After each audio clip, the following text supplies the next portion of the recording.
What's up, everyone? Welcome back to the Dungeon of Doom podcast, baby. Back-to-back NFC North champions, number one seed, bye week, in the bag. Lions win 31-9. I'm Ben Raven. He's Corey Woods. What up, though? That's right, man. What is up, man? How you feeling after that? I felt the Lions were going to win this game, but not like this. Yeah. No, I know. And even when it was back and forth in the second half there and the Vikings were hanging on, and you're like, man, is the Lions offense really going to blow this effort from the defense? And then no. Another stop, and Jahmyr frickin' Gibbs not just takes over, sends the Vikings to Los Angeles with a boot on the butt out the door.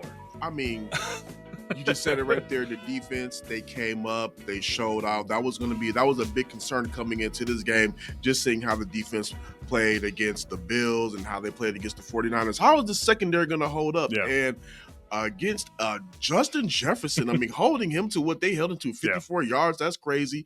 But the defense and Jahmyr Gibbs really just carried this team to the number one seed, back-to-back NFC North crowns, and hey, the road to the Super Bowl goes to Detroit. How many times can you say that in your lifetime? Never. It's the first back-to-back division titles of the Super Bowl era. It's their first number one seed ever. And you talk about Justin Jefferson. They targeted him 9 times today. He had 3 catches. 3.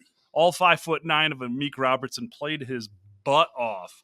Amik, I asked him after the game, what's it mean to have that trust, to get that matchup, to shade Justin Jefferson? And he says, they tried to bury me. They say I was too small. They say I was this or that. You can't bury what comes from the dirt. And I know. It hits you in waves. That was you know what? So Amik Robinson said that there's nothing but dogs in that Lions locker room. That is a dog quote. Dude, I know. So you can't bury what comes from the dirt. I'm over here just dumbfounded by that. That is beautiful. But this is an impressive performance all the way around. The job that he did was just admirable. I mean, and this, I think this goes without saying, Aaron Glenn has done an admirable job throughout the entire season, but this was the master class. Like, it's almost like we say that every week, but the way they came out in this game and just frustrated Justin Jefferson, frustrated TJ Hawkinson. Yeah. Sam Darnold looked like he was seeing ghosts. I mean, that was everything that they were talking about this defense would not be able to do against this offense. The Lions erased it. Yep. We were hoping their offense at some point clicked and helped them out, because we're like, they can't sustain this. But they did. They did. I mean, the Vikings had 3 trips inside the 10-yard line and came away with only 3 points, had 2 turnovers or downs out of that. And Goff threw his 2 interceptions after those 2 turnovers on downs. Like, terrible field position. Here you go, defense. Good luck. And they stood the test. They got the big break. You know, they erased the field goal before the half. Yeah. The rookie kicker misses the one in the second half. That was a gift. Dude, gift from above. And Gibbs, with 4 touchdowns, finishes the regular season with a team record 20 total touchdowns. Not even just a team record. Led the NFL. 20 touchdowns. Leading the NFL in touchdowns. Unbelievable. Positional value. I've been joking with my friends about that all the time, because they're like, well, you could have got this guy. You could have got this guy. This is another prime example of how, what do you guys say on social media? Let Brad Holmes cook. Yeah, that's right, man. Let Aaron Glenn cook. Yeah. Because they came in today and they execute. I mean, it's clear. Sometimes you can't always see what a game plan is, like, clear as day. Today it was clear. Blitz Sam Darnold, play a ton of man coverage, make that man see some ghosts in the pocket. And honestly, they had him crip walking like Brent Barry at a 3-point contest in that pocket all day. I mean, the pressure was unrelenting. Darnold had 8 overthrows at halftime alone. I think Hawkinson had 2 catches on 8 targets. Jefferson had 3 on 9, 18 of 41. I mean, that's Darnold's crazy. Been playing awesome. That Vikings offense has been awesome. They didn't score a touchdown today, which is nuts. Again, this is everything that people were worried about what this defense will be able to do against that receiving trio, I guess you can say, trio. Yeah, for sure. They erased it. Mhm. And it's you might see this team again in a couple of weeks. Yeah. And I believe beating a team 3 times in the season. I mean, beating a team twice. Yeah. Well, take that back. Khalif Raymond talked Yeah. to him after the game. He said beating a team once in the NFL is hard, but yeah, doing 3 it twice. times. I mean, it's possible you can see this team in a couple of weeks. And I don't know how that matchup would turn out, but I mean, while we're talking about today, just a overall impressive performance.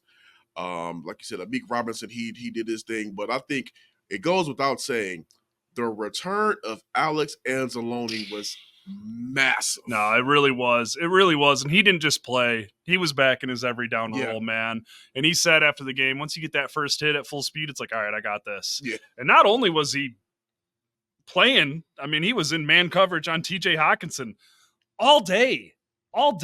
2 catches, 9 yards.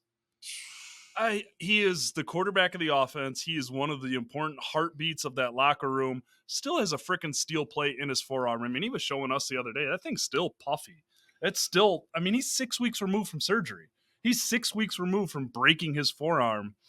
And he's out there not just playing, balling out. Balling out. I was just looking at this guy like, yo, they really did need him. This defense looks night and day with him out there. And again, it's not to say that not to say that Jack Campbell didn't do a good job as the green dot. It's just that when you have an experienced player like Anzalone out there who's just able to do so many different things, and he's grown in his defense in these past 4 seasons under Aaron Glenn, it's just that you need your guys out there. You need your core foundation out there on the field, and it just showed. And it's like we talked about when the Lions took up Gibbs in the first round. It's not that they didn't have faith in David Montgomery to lead the show. When the Lions took Jack Campbell in the first round, it's not that they didn't have faith in Alex Anzalone to lead the show. It's the pairing. Yeah. It's the throwback run stopper of Campbell paired with the man coverage, on-field leadership, captainship, ability to calm the storms, like Dan Campbell said, of Alex Anzalone, and it's just let Brad Holmes cook. I'm just at a loss of words of how this performance went down. I mean, because Gibbs really did. I mean, Gibbs really put this team on his back. Four touchdowns in one game. 3 straight games with 100+ rushing yards. That's the longest streak since Barry Sanders in 1998. Wow. I mean, again. If I'm not mistaken, a star. If I'm not mistaken, Gibbs, because he now finished the season with 1,412 yards. I believe he is the first Lions running back to have 1,400 yards in 26 years? Yeah, man. If I'm not mistaken? Yeah, it's like the amount of milestones that Gibbs has done this season that are all connected to 2 guys, either Barry Sanders or Billy Sims. He's a superstar. And he's done it on majority split carries. Yeah, exactly. Outside these last 3 games without Montgomery, yes, he's been a star, but like those stats were still coming. Yeah. And he has owned these Vikings. 2 games against the Vikings this year, 6 touchdowns, 200-yard rushing games, ton of yards in receiving. I mean, he's not just a change of pace. He's not just a receiving back. He's the whole effing show. Yeah. I mean, and that's no disrespect to David Montgomery. It's kind of like what we were just saying. I mean, they go together, but we are at the point right now where you could almost call Gibbs their best player. I believe these. When we were talking about David Montgomery going down, a lot of people were like, "Oh my God, what are they going to do?" I'm like, "Well, wait a minute. This could be an opportunity for Gibbs to have his real coming out party. Not to say that we don't know that he's great and we haven't seen it, but we're able to now see what can Gibbs do as a solo act. Boom. He's proven that, hey, I can be an every down back. Yeah. And on top of being an every down back, I can be an every down back and be an asset in the passing game. Yeah. Not only that, against Brian Flores and his blitzing defense, he stood in that backfield and took blitz after blitz after blitz. Every time he wasn't running a route, that man was blocking. Craig Reynolds looked great in pass protection today, too. And I mean, Goff had his struggles, had a couple sloppy moments, but he still finished like 26-34.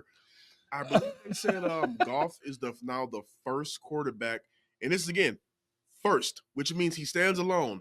First quarterback to finish the season completing 72% of his passes and throwing over 4,500 yards. Unbelievable. And the Vikings don't give up 30 points to nobody. No. But in 4 matchups with Goff against a Brian Flores-led Vikings defense, the Lions have scored 30 points in every single one of those matchups. Dan Campbell is now 5-1 against Kevin O'Connell, who is arguably, if Dan Campbell's not coach of the year, it's Kevin O'Connell. Yeah. He's 5-1 against that man. And there's also another thing. And there's also another thing with the 5-1. The Lions have not lost since they sent. The Lions have not lost to the Vikings since they sent T.J. Hawkinson over there. That's unbelievable. It really is. Oh man, just the Vikings go to Los Angeles as the NFL's first 14-win wildcard team. That's tough.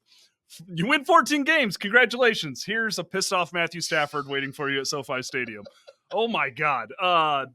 Listen, y'all, inside baseball, us getting to cancel our flights and bookings to LA because you got to have your bases covered. But, just, hey, we get that first round bye too. We'll be busy writing stories and holding it down, but breath of air and then right back into it. I mean, man, talk about that first round bye. Just for Anzalone to knock some rust off and now get an extra week of recovery because he even admitted, he's like, I'm sore. Yeah. It's sore. Yeah, no kidding it is. You still got a steel plate in there, you psycho. But and all those defensive guys, all those injuries, all the guys close to coming back or with a small window of coming back, it's another week of recovery. It's another week of rehab, and it's another week that they don't have to stuff themselves onto a plane and fly across the country, which is just huge. Huge. And again, we all know we just really briefly touched on it, the possibility of them playing the Vikings a third time. And I know some fans that I've talked to said they were concerned about that, but I'm like, this team needs that bye week more than arguably any other team that's in the postseason right now. They need that bye week just so a lot of their guys can just rest up and maybe potentially you can get some. Yeah, maybe you potentially get another guy back. Who knows? Maybe Carlton Davis could come back. Who knows? We know Dan Campbell said he's pretty much looking at it being something longer term. But again, you never know at this point. Yeah, not to be downers, but there was another defensive injury tonight. Yeah. Terrion Arnold went down, exited with a foot injury late in the third quarter, I believe. Looked like he took some friendly fire. Brian Branch kind of stepped on his extended foot. Dan Campbell said he underwent x-rays after the game, and it was negative. We're recording this at 2:40 a.m.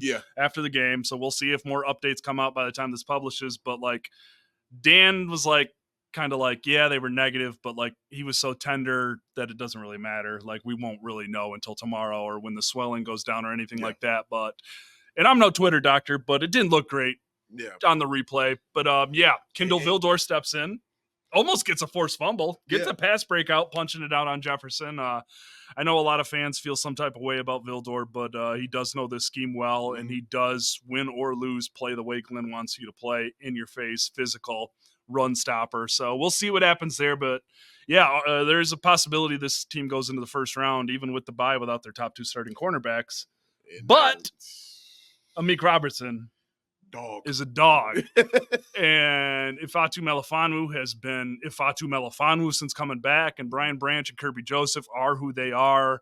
And man, the blitzes were working tonight. This is one of the best offenses in the NFL, one of the hottest quarterbacks, potentially the best wide receiver on the face of the earth.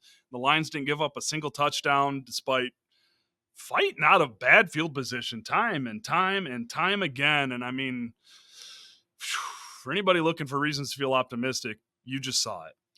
And you know what was really interesting was just how amazing that red zone defense was. Because, the Vikings were knocking on the door time after time, and they could just not get it in. And you just got to go ahead and credit Aaron Glenn for that. But, again, this is one of those things the Lions have talked about all season long, where people thought it was just coach speak, was next man up. This is another game where you see that next man up is not just a cute catchphrase in the locker room. It is a mentality that these guys live, sleep, breathe, and come game time, they are ready to go ahead and set it off. And again, I don't believe they went to in their last season. I mean, their last regular season with a loss. No. I mean, of course we know they didn't want to lose. But I'm just mean like no, for sure. the way that the game went against the Bills. I believe they were just want to come in here and erase some of that bad juju, and they definitely did that. they did. And I mean, it's so many things you can pretty much say about how this game went. But again, what it really impressed me was how they were able to shut down Justin Jefferson. Again, whether you want to put Jamar Chase or Jefferson as 1A, 1B, you can rotate them, but to hold a guy down like that to 3 catches and 54 yards, it's almost impossible. I believe that's the first time. And again, they didn't score any touchdowns, so I think that's the first time in like maybe 2 or 3 seasons they held Jefferson without a touchdown. I wrote that story about Jefferson at Ford Field, and in 4 career games before tonight at Ford Field, he was averaging double-digit catches and 182 yards per game. In 4 games. I mean, what Jefferson has done against this team, win or lose, has been ungodly. And to get that today, man, a lot of it was the coverage, but a lot of it was that pressure. Sam Darnold dancing in the pocket, overthrowing guys, missing open receiver after open receiver after open receiver, man. Jeez of Pete's. They went 3 of 13 on 3rd down. They went 0 of 3 on 4th down. They had 4 trips to the red zone and didn't score a single touchdown. And Jefferson said that was one thing that did them. And he did have some complaints about the officiating, but he said it did. He said it didn't affect the outcome of the game because he said he said they didn't do what they needed to do with the red zone. No, they did not. And one thing that you got to give Aaron Glenn credit for is that he frustrated Sam Darnold out the gate. Mm-hmm. And I believe that was really key into getting this win. Because I think if Darnold kind of got out to a rhythm, he might have, I won't say what he would have done, but I think it might have been a different game. But frustrating him out the back, it looked like he went to the original Sam Darnold. Yeah, I know exactly. They really did. I mean, Glenn spotted a weakness and just attacked it and attacked it and attacked it. And man, hats off. Just a note, with the Lions winning, their coordinators can start interviewing for head coaching jobs this Wednesday virtually. Boy. Expect a lot of those. We'll be busy with that. It's not a complete bye week for us, but but man, I just an impressive defensive showing. We got to move on to the offense a little bit, but man, the defense that had given up so many points, 400 passing yards last week in San Francisco, to come out here and just shut the door on the Vikings' foot time and time and time again. I mean, that is the pressure that they've been looking for. And Glenn tapped into a little Flores today. I mean, they always play man coverage, but the blitzes they were sending today, that was aggressive. Muhammad balling. Yeah, he was. Darius Smith ball. Yeah, Smith played well. I mean, it was just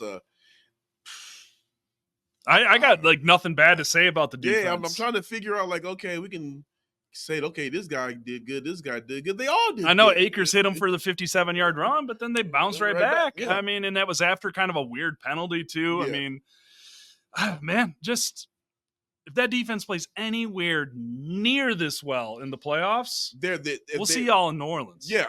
I mean, if they play like this these next 2 games, man, you might as well go ahead and start getting your I don't know, with your Nola bead, your Mardi Gras mask, and all of that, because it's gonna be a Lions versus whomever in the Super Bowl. I was just overall thoroughly impressed by this game. Yeah, so the first round in the NFC, the Lions are obviously the 1 seed. It's Packers at Eagles, Commanders at Bucks. Yeah, great games. And then even the Vikings at Rams. I mean, the 2 teams, unbelievable. The Vikings' 3 losses on the season are to the Lions, the Rams, and the Lions, and now they play the Rams on back-to-back weeks again. And their only 2 losses before tonight were Lions, and then at SoFi. So just the Matthew Stafford friend tree is like taking them down. But yeah, that's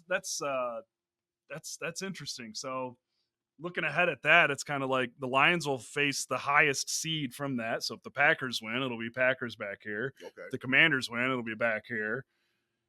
If the Vikings win, it'll be back here. And then we'll see, to be determined on the rest. But it's a fascinating road ahead. But man, what a time to be alive. First round bye. I never knew that. When I signed up for this beat 5 years ago, I didn't know that was possible.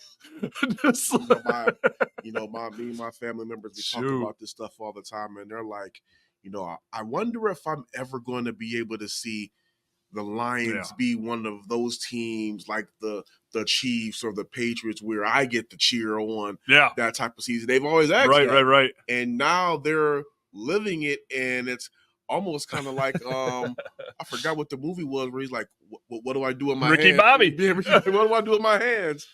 Like you don't know how to accept it, and you don't know how to really feel about it, because it's like you never thought you would see it. They've never been the number one seed. Never. This is their. I mean, they've already know they set franchise records as far as the wins, but you have a 15-win Lions team. 15 wins. 15 wins. 15 wins. Do you know how long it took me to see my 15th win on this beat? I think 3 years. Man, that's crazy. One last defensive stat, just because he's a freaking warrior. Anzalone led the defense with 7 tackles today. Wow. Added a quarterback hit, a pass breakup. That's not supposed to happen. The man is playing with a broken forearm with a steel plate and a carbon fiber padded cast, and he's out here leading the defense. You know what? Anzalone is sore as you know what, but I'm telling you right now, he's sleeping with a smile. Oh, no, it was awesome. Somebody's like, how do you think it went? And he just smiled. He's like, how do you think it went? I was like, perfect. We do got to move to the offensive side of the ball. We have touched on Jahmyr Gibbs. He had 4 touchdowns, 20 on the season. 17, 18, 19, and 20 came in this game. 139 yards on the ground, 47-yard long, 25-yard touchdown, had another big touchdown. He's 5 catches on 5 targets for 31 yards and a touchdown. Jamison Williams, 1,000 yards by 1 yard. Got it in the final minutes, 1,001 yard. The Lions have 2,000-yard receivers in the first time in a season since Marvin Jones and Golden Tate did it in 16-17, I believe. And everyone contributed. Sam Laporta, 7 catches, 7 targets. St. Brown, 6 catches, 7 targets to lead the way. J-Mo had a weird, wacky game. I can't wait to see the NFL Next Gen stats on him running around the field. But, man, he plays his role well, man. He really does. And just Goff, 27-33, 1 touchdown and those 2 picks. The only gripe I have against the offense is what the hell were they doing every time they snapped it in their own end zone? That was really confusing to me, because I'm like, hey, go ahead, run the ball. Dude. Give Goff a little bit of breathing room to work with, because, again, he threw 2 picks. I'm not going to excuse it, but I'm going to also say I don't think those are all his fault. I thought he was put in a really tough spot, and I felt like the protection kind of broke down pretty quickly. Yeah, I'm just like, really? A bomb out of the end zone, a huck and prayer out of the end zone that gets intercepted, and then the other one, they almost get called for a penalty that would have been a safety. He almost throws an interception in the end zone. Run the ball. Yeah. Run. That's too cute. That's too cute. And Van Ginkel for the Vikings, man, flattened Gibbs. Woo. Beautiful read on that. And nearly had a pick six. That would have been I was going back the other way. That was going all the way to the other side. So there were some close calls on offense today. And I would just say this. Take a little of the cuteness out of your play calling. Yeah. Just a little, especially when you're inside your own 10-yard line fighting for air. Your defense is playing their asses off. Give them a breather. Yeah, I just felt like on a couple of those, plays when they're near the end zone, they just did not put Goff in the best position to be able to do what he does best. Because, he still completed 70% of his passes. Exactly. No, so it wasn't like he was just playing like badly the whole game. He was in a bad spot, and I just felt that was unfair to him. I mean, again, he threw the 2 picks, whatever, but I felt he was put in a really unfair position to make a play when they could have just ran the ball and gave him a little bit of breathing room to operate with. And again, on those picks, pocket was breaking down quickly. Yeah, especially on that first one. The pressure was on. I could not believe they were passing in that situation. The second one, I don't know where he was throwing. Yeah, that was just like he just threw it as far as he could. I want to say that reminded me of when Brett Favre, I think he threw that pick against the Eagles when he just launched it up there. Yeah, I'm like, Oh, he just threw it up, and it looked like almost like a punt. Yeah. So I mean, that's the gripe against the offense today. Yeah, it probably took a little too long to get things going, but like, man, just when your back is against the wall like that and your defense is giving you life and keeping you in this game and keeping you ahead, do them a favor. Yeah. Drop a couple runs. Get away from your own goalposts. Goff will stand in there and take hits and pressure all day long with the best of them. That is not a situation where you want him to have to do that. Yeah. Again, like I said, I saw a broken record. No. Didn't feel they were fair to him, and with that play calling, I don't know whether Ben Johnson has like his own little personal chess match against Brian Flores, but if you see this guy again for a third time, keep it simple. Yeah. In those situations, yes, the Vikings blitzing, playing man coverage, Goff continues to eat that up. But that when you don't have anywhere to go, exactly. I got nothing else to add what you said. Man, we'll see. That's a good Vikings team. I was surprised at how this one went like that. I really did expect it to be a little more high scoring. I think I called 35-25. I said 38-35. I think the books opened at 58 points over under. And yeah, we'll see. Dan Campbell told Kevin O'Connell at midfield, see you in 2 weeks. Yeah, but I asked Kevin that he confirmed it. Yeah, okay, nice. Dan did say that. We'll see. Good luck getting out of L.A. Monday Night Football, Vikings-Rams. That is a sexy matchup right there. Stafford is, like you said, it's a man on a mission. We don't got to make any predictions this week either because the Lions don't play anybody. You're talking to two grad students here nearing the end of our master's degree. Just needed 5 days to get ahead of homework. Exactly right. I'm just like, dude, I don't want to have to miss my first class. Yeah, no, man. That's what would have happened. Like next classes for me start next Tuesday. I would have been coming home. Yeah, I would have been in the air coming home while class is going on. Yeah, my first is this Thursday. The second class, taking 2 this semester, is Tuesday at 6 p.m. That would have sucked flying home from L.A. So shout out Dan Campbell. Shout out Amik Robertson. Shout out Jahmyr Gibbs. But man, Lions win 31-9. 15 wins. NFC North champs. Back-to-back. The 1 seed. This feels like something you used to simulate on Madden that happened, not really actually experienced. So exactly. Again, I may not have contributed much, but I'm just speechless. No. And let me pat myself on the back real quick.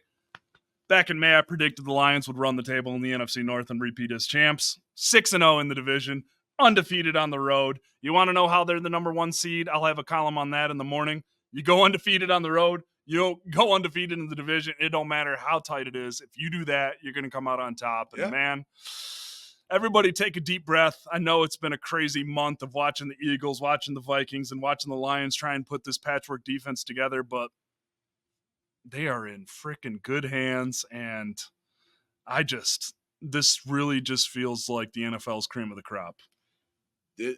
I really don't see anybody beating this team the way that if they continue to roll like this, nobody's going to be able to come in here and beat them. Nobody's coming in here and beating them. And again, I don't think that offense plays that badly again when that divisional kicks off. They know what's at stake. To host the NFC Championship in Ford Field? It's unbelievable. That's yeah. No, it was easy to get psyched up for this one. Having potentially 2 more playoff games from this building, I mean, it was rocking today. Yeah. From Anzalone being the last player introduced, rocking. Barry Sanders, Kelvin Johnson get introduced. Eminem. Slim Shady comes up with Haley. Chauncey Billups. They rolled off the red carpet. They were like, hey, Detroit, you love your people? Here you go. Get louder. Unbelievable stuff. Ford Field brought it tonight, forced a couple of penalties, had the Vikings seeing ghost. I'm just giggling, man. It's 3 a.m. We're covering a 15-win team.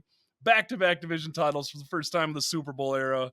We'll see who they play in the divisional round, but, man, they got to come in here. Yeah. That's all we got. We will have interesting hit-or-miss schedule in Allen Park this week, but we'll still be with you. As I said, coordinators for the Lions can start virtually interviewing for head coaching jobs around the league starting Wednesday. And they're going to be the 2 most sought-after candidates. I'm telling you right now, Aaron Glenn's probably not gonna get no sleep. He ain't gonna get no sleep. Ben Johnson, I mean, thank God for that bye too, to get some of these out of the way this week instead of that's another blessing. The guys getting to heal up is another blessing. Getting a week off for anybody that's played an NFL game this year is a blessing this time of year. So just woo. Another guy who said he's feeling it too, Khalif Raymond. He said he returned. And he said, "Hey, I'm ready for this bye too. I'm feeling a little something." That's right. Yeah, Khalif was back, returning punts, saw a couple snaps on offense. I mean, that's just another key piece working his way back. And we'll see. Derek Barnes and Aiden Hutchinson were on the sideline watching this game today. No crutches for either. I don't know. We'll see what happens, guys. But the extra week off, man, that's a favor for everybody, especially Terry and Arnold as we wait to see what happens there. I'm telling you right now. Barnes, Hutch, if this team hits that Super Bowl, man, I think some of those guys are going to heal like Wolverine.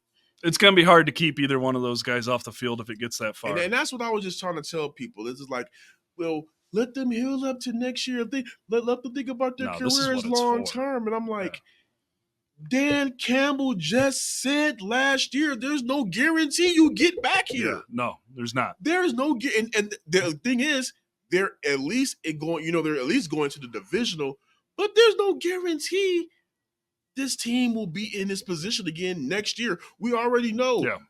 The band is getting broke up in this offseason. It's going to be a different team coming back next year. Mm-hmm.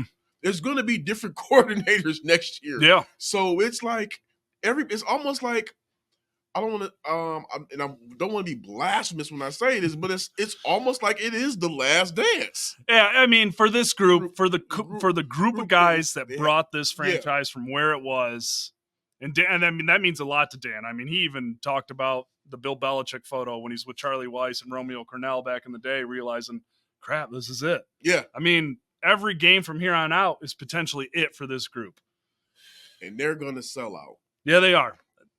The Lions will be here, but losing those two coordinators, I mean, they are two of the best at what they do in the familiarity and the time spent, the time on task. From 21, Johnson's been here from before 21. Yeah. But to be here, I mean, hey, those are.